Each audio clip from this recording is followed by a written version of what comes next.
Slavă lui Dumnezeu stă în ascunderea lucrurilor, iar slavă împăraților stă în cercetarea lucrurilor. Proverbele 25, versetul 2. Dumnezeu să te binecuvinteze. De ce carturari spun? Mai întâi trebuie să vină Ilie. Dar aici ne-am oprit și asta vedem răspunsul Domnului Iisus, care sunt sigur l-ai citit și foarte bine că l-ai citit.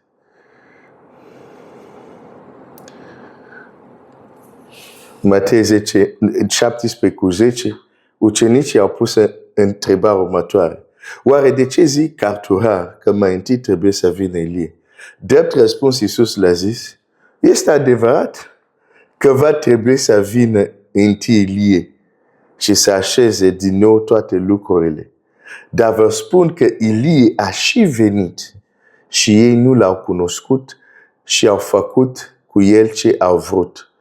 Tot așa are să sufere și Fiul omului din partea lor. Ucenici au înțeles atunci că le vorbise despre Ioan.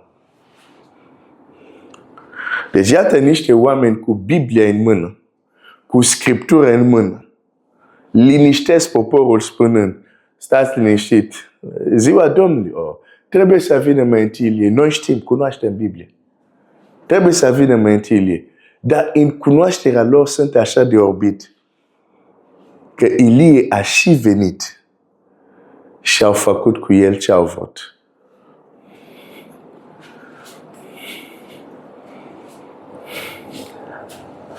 Ce a fost o să mai fie. Tu crezi că astăzi nu ni se întâmplă ce s-a întâmplat acestor carturari? Unde zicem anumite lucruri care, da, sunt în Scriptură. Dar nu am lăsat Dumnezeu să ne deschide ochii, să ne dăm chiar seama că acele lucruri sunt chiar actuale și reale pentru noi, în vremea noastră. Ei când ziceau, stați că Ilie trebuie să vină, parcă Ilie trebuia să vină într-o altă epocă. Stați că Ilie trebuie să vină. Și Ilie a și venit. Doar că se numea Ioan Botezatorul. Ok. Biblia zice așa. În Matei 11,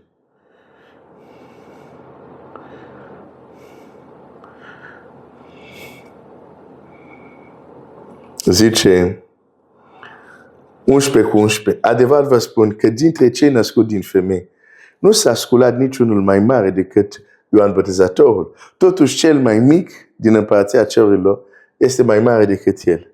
Din zilele lui Ioan Botezatorul până acum, împărăția cerurilor se ia cu navală și cei ce dau navală pun mâna pe ea. Căci până la Ioan a prorocit toți prorocii și legea. Și dacă vreți să înțelegeți, el este Ilie care trebuia să vină. Scriptura este clară, dar nu există dezbatere. Aici vorbește Domnul Iisus, da? Deci, dacă vreți să înțelegeți, aici m-am dat seama de un alt lucru. Sunt lucruri care nu vrem să le înțelegem. Sunt lucruri care nu vrem să le înțelegem. Domnul Iisus zice, dacă vreți să înțelegeți, el este Ilie care trebuia să vină. Carturarii voștri încă zic, nu, Ilie trebuie să vină, Ilie trebuie să vină, Ilie trebuie să vină. Dar nu l-au văzut. Pentru că acel Ilie care trebuia să vină este Ioan Botezatorul.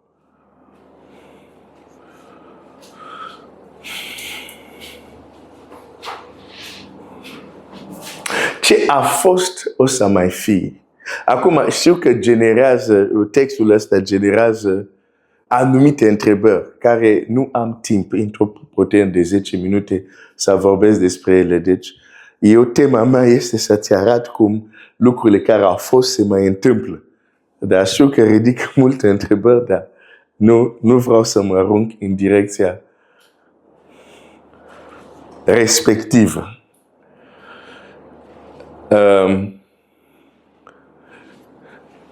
Dar ce vreau să aduc aici e să-ți spun că și astăzi noi putem să fim ca și Cartura. Suntem în epocă informației, avem multe informații despre Scriptură și totuși putem să fim orbit că unele lucruri care le citim se întâmplă chiar sub ochii noștri. Și noi încă zicem, Ilie trebuie să vină. Când acel Ilie nu numai că a venit deja,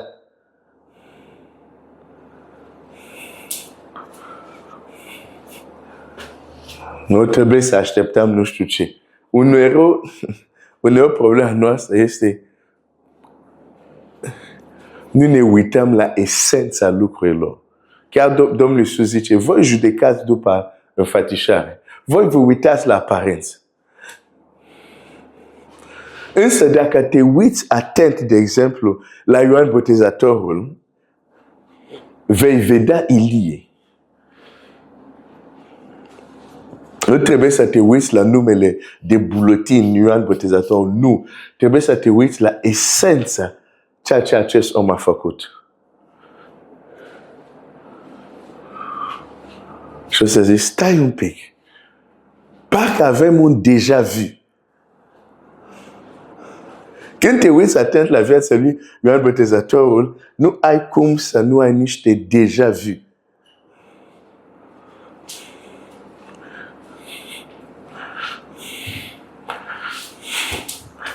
Hai să ne uităm la poate la o scriptură a două.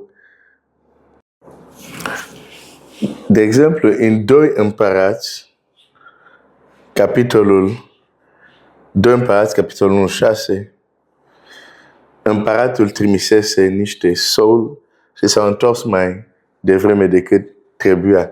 Împăratul la Ahazia. Și versetul 5, Sol s-a întors la Azia și el a zis, pentru ce v-ați întors?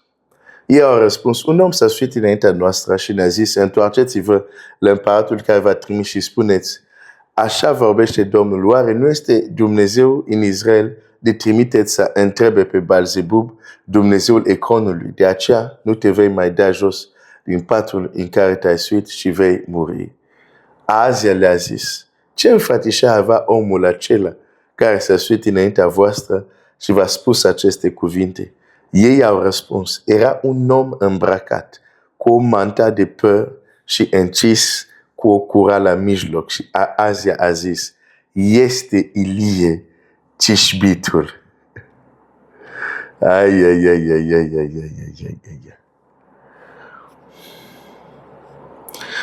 Un om care era recunoscut prin modul care chiar se îmbrăca. Se îmbrăca diferit. Încât când împăratul a auzit, zice, da, stai un pic, cine are tupeu să vă vorbească așa? Cum era cel care a venit la voi și v-a spus asta?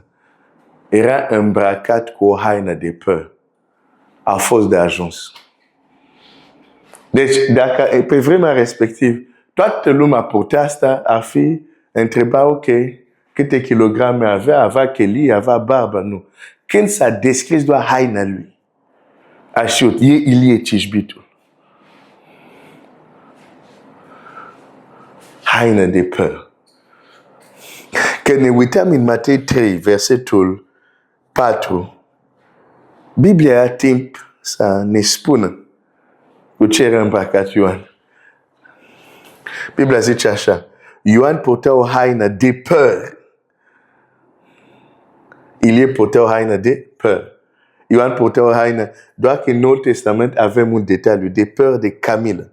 Și la mijloc era încins cu un brâu și cura.